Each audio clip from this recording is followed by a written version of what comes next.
30º domingo depois de Pentecostes, somos convidados a meditarmos nessas muitas lições que nosso Senhor nos dá através da liturgia desse domingo. Na primeira leitura de São Paulo aos Efésios, São Paulo no capítulo 5 nos dá algumas recomendações muito práticas. Quero convidá-los aí a pegar o livretinho, no número 6. São Paulo começa dizendo assim: irmãos, tende cuidado em andar com circunspecção, não como insensatos, e sim como prudentes. Então ele fala aqui coloca duas virtudes. A circunspecção é aquela virtude que é própria dos circunspectos, ou seja, daquelas pessoas que têm cuidado do seu entorno, daquilo que está ao seu redor. Alguém dizia que somos nós e as nossas circunstâncias, porque as circunstâncias elas influenciam muito na nossa vida. Se nós temos no nosso entorno pessoas boas, pessoas santas, com certeza nós vamos sofrer essas boas influências. Mas se nós nos acercamos de pessoas que não são boas, de pessoas que são mundanas, que levam uma vida ruim, não é, sem Deus, também nós vamos mais ou menos respirar esse ar. Então precisamos viver no mundo, lógico, mas não somos do mundo, como nosso Senhor mesmo disse. Então, o que é o mundo? É o mundanismo. Então, embora a gente esteja inserido neste mundo em que vivemos, né, com todos os seus desafios, com tudo aquilo que o mundo atual nos oferece, são muitos caminhos ou descaminhos, mas a gente precisa ter um cuidado com o nosso entorno. Então, essa circunspecção é uma virtude própria dos santos. Eles tiveram esse cuidado. E sobretudo, por quê? Porque as circunstâncias nos movem, nos influenciam, como eu disse. Mas, sobretudo, o cuidado na prática é sobretudo através da fuga dos pecados, das ocasiões perigosas, que nós chamamos ocasião próxima de pecado. Tudo aquilo que a gente se coloca ali, pode ser uma pessoa, pode ser o uso excessivo das telas, da internet, dos meios de comunicação, enfim, daquilo que nós consumimos atualmente e que nos é dado e que vai nos influenciar, tanto para o bem como para o mal. Então, fujamos das ocasiões. Tem até um provérbio popular que diz: livra-te dos males, que eu te livrarei dos males. Então, nós temos mesmo que ter esse cuidado com a gente, porque nós somos barro, e esse autoconhecimento vai fazer com que a gente tenha, a segunda virtude que São Paulo enumera, prudência. A prudência é uma virtude que regula as nossas ações, né? Recta ratio ad bilium. Então, é a reta razão do agir. A prudência é a virtude própria dos que governam, dos que estão à frente, né, de algo. E nós estamos à frente de nós mesmos, ou seja, nós temos que governar a nossa vida, a nossa liberdade, a liberdade que Deus nos deu para a gente se mover no bem, a nossa inteligência, a nossa vontade precisa ser fortificada. Então, nós temos que ter a prudência. Prudência muitas vezes é entendida no sentido ruim, né? Pessoa que é prudente é pessoa que é covarde. Não tem nada a ver com isso. Prudência é exatamente a gente agir da melhor maneira, naquele momento, naquela circunstância.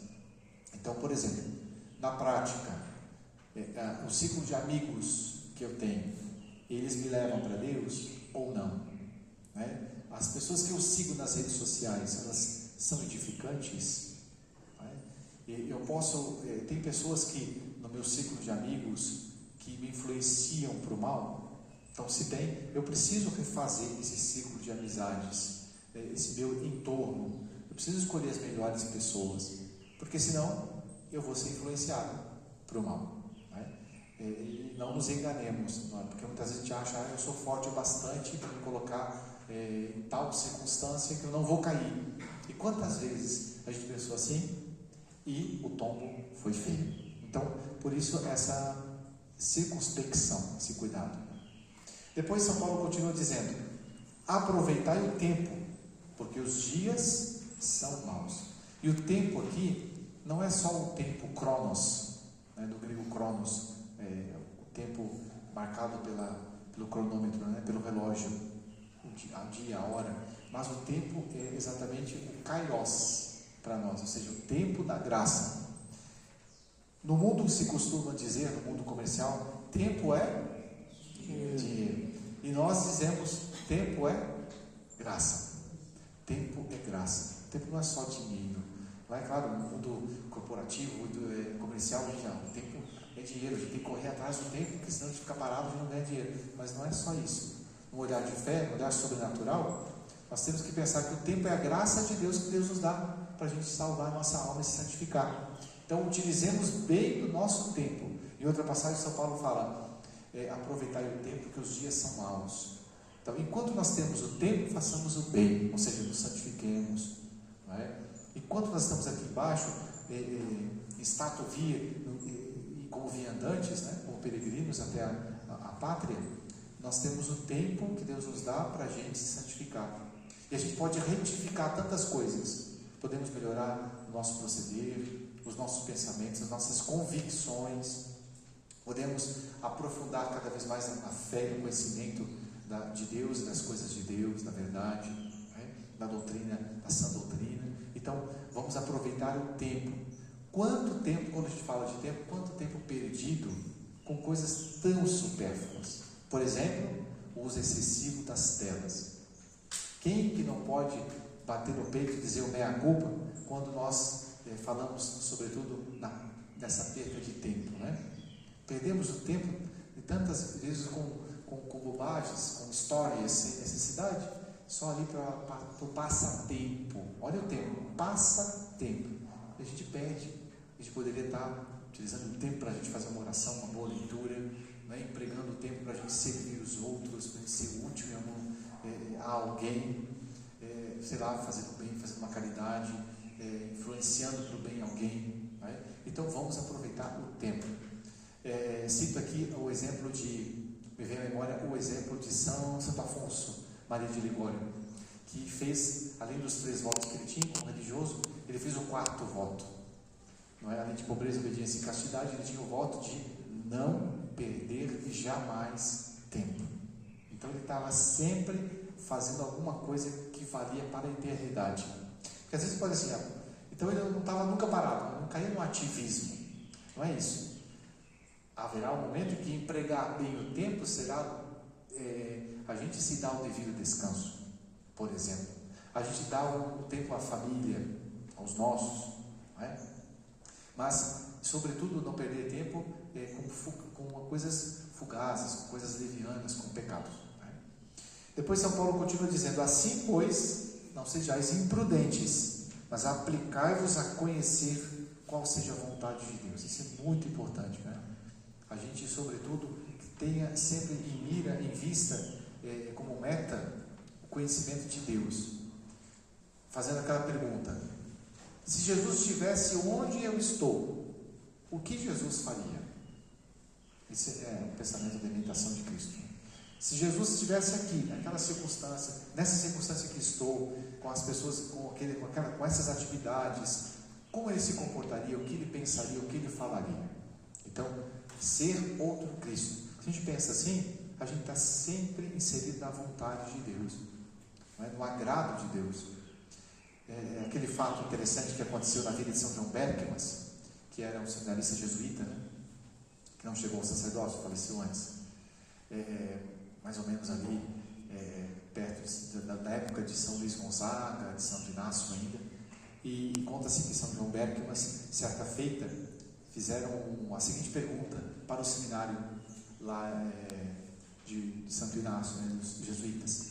E São João Berckmas estava no recreio, e alguém falou assim, um padre, ou alguém comentou no recreio entre eles, se Jesus agora, você soubesse que Jesus te deu o último segundo de vida, o último minuto, o que você faria? Vamos nos colocar também nessa questão. Se nos deparássemos agora com a morte iminente, se nós tivéssemos que partir daqui a 5 minutos, o que é que nós pensaríamos e faríamos? E essa foi uma questão que foi colocada no recreio da comunidade ali de São João Bergamas, no seminário em Roma. E cada um disse: eu vou correndo procurar o padre para me confessar. Eu vou para a capela rezar, fazer minhas últimas orações. E cada um disse uma resposta, e aí perguntaram para São João Bergamas o que ele faria. E ele vira com toda tranquilidade e calma, circunspecção, está no lugar onde ele está, no lugar certo, fazendo o que deve fazer. E ele diz aquela resposta formidável, simples, mas formidável. Ele diz: eu continuaria aqui fazendo o que eu estou fazendo no recreio. Então, veja, os santos são assim, não são esquisitos, né? Mas eles são santos, são sobrenaturais. Eles fazem aquilo que é correto, na hora certa, do jeito certo. Então, é a recta ratio ad bilio, a prudência, né?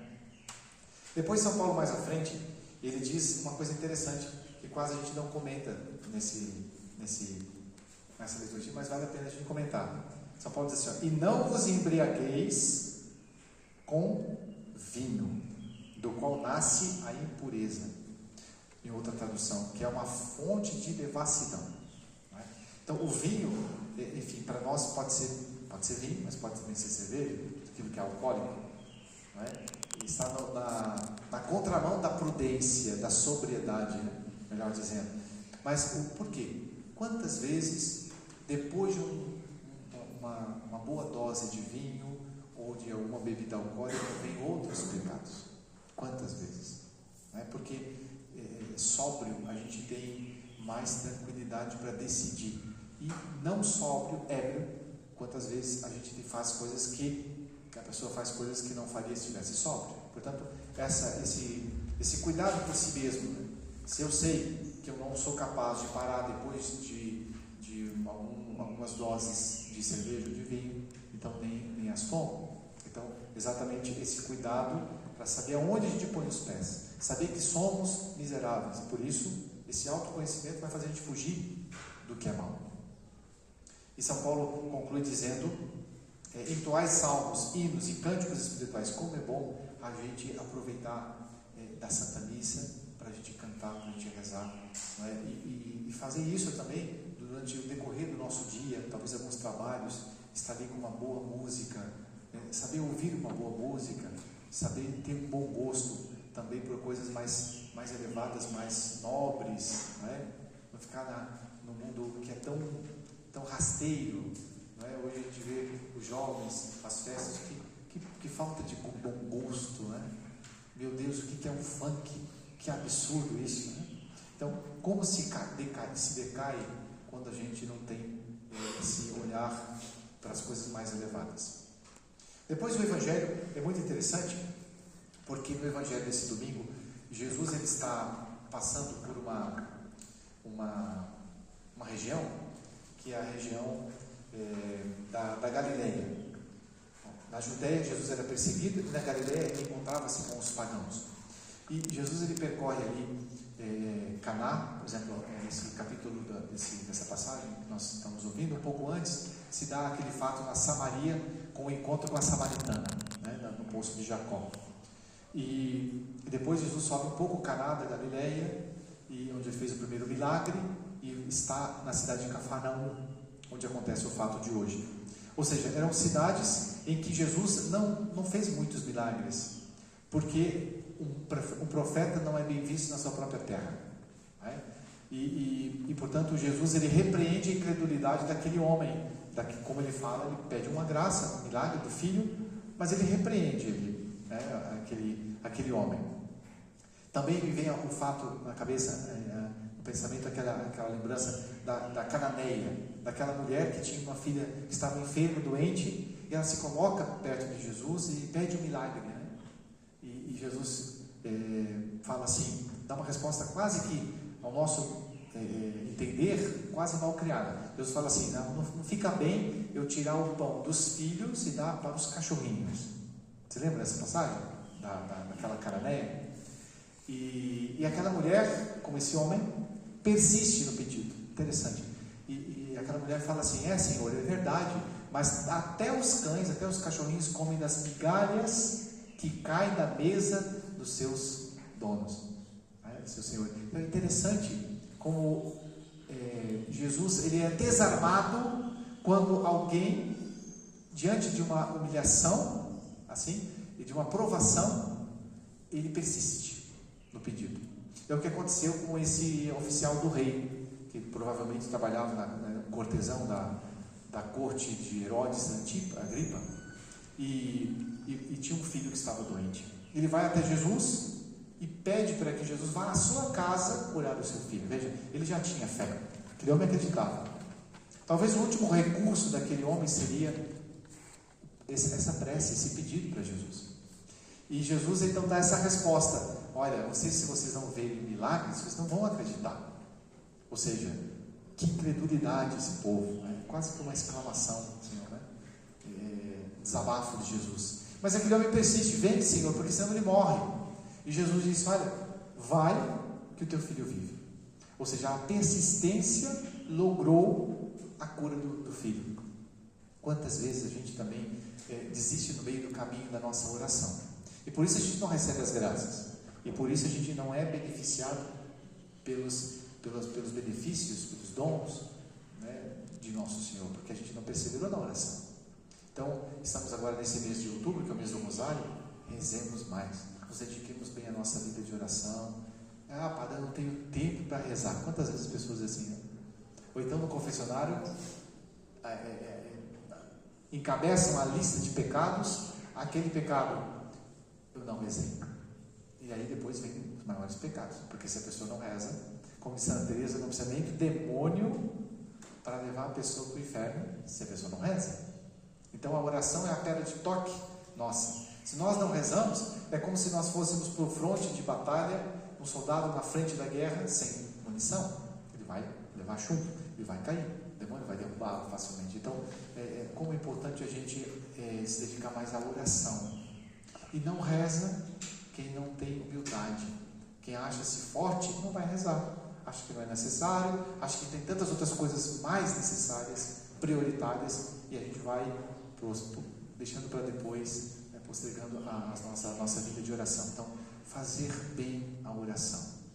Se nós rezarmos bem, a nossa vontade vai se fortalecer e nós vamos conseguir as graças de nosso Senhor. Então, peçamos a Nosso Senhor nessa Santa Missa que a nossa fé seja robustecida e que nós possamos nos dedicar seriamente à oração, ainda que seja 10 ou 15 minutos diariamente, mas é o nosso compromisso com Deus, tirar um tempo para estar com o nosso Senhor, e aí sim a nossa fé será recompensada com as graças de nosso Salvador. Louvado seja nosso Senhor Jesus Cristo. Para sempre seja louvado.